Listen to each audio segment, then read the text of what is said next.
নসিহত করবো যে ভুলেও নিজের জীবনকে বিসর্জন দিতে যাবেন। আল্লাহ রাব্বুল আলামিন আপনাদেরকে সৃষ্টি করেছেন তার ইবাদত করার জন্য এবং তার জমিনে তার দিনটাকে প্রতিষ্ঠা করার জন্য। হেলায় খেলায় আপনার জীবনটা নষ্ট করবেন না, ঠিক আছে ভাই?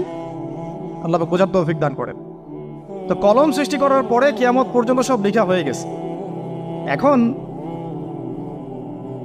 আমাদের এই পৃথিবীতে তো মানুষ ছিল না, ছিল? এদিকে মনোযোগ দেন। এই পৃথিবীতে কি আগে মানুষ ছিল? এই পৃথিবীতে আগে কি ছিল তাহলে বলেন? হ্যাঁ, মাশাআল্লাহ। এই পৃথিবীতে আগে কি ছিল? এখন ওরা নাই? সবার সাথেই কিন্তু একটা করে আছে, কমপক্ষে কয়টা করে? সবার সাথে কমপক্ষে একটা করে। আর কোন কোন জায়গা আছে যেখানে জিনের বড় বড় আখড়া আছে। পৃথিবীতে যে জায়গাগুলো থেকে ইসলাম বিরোধী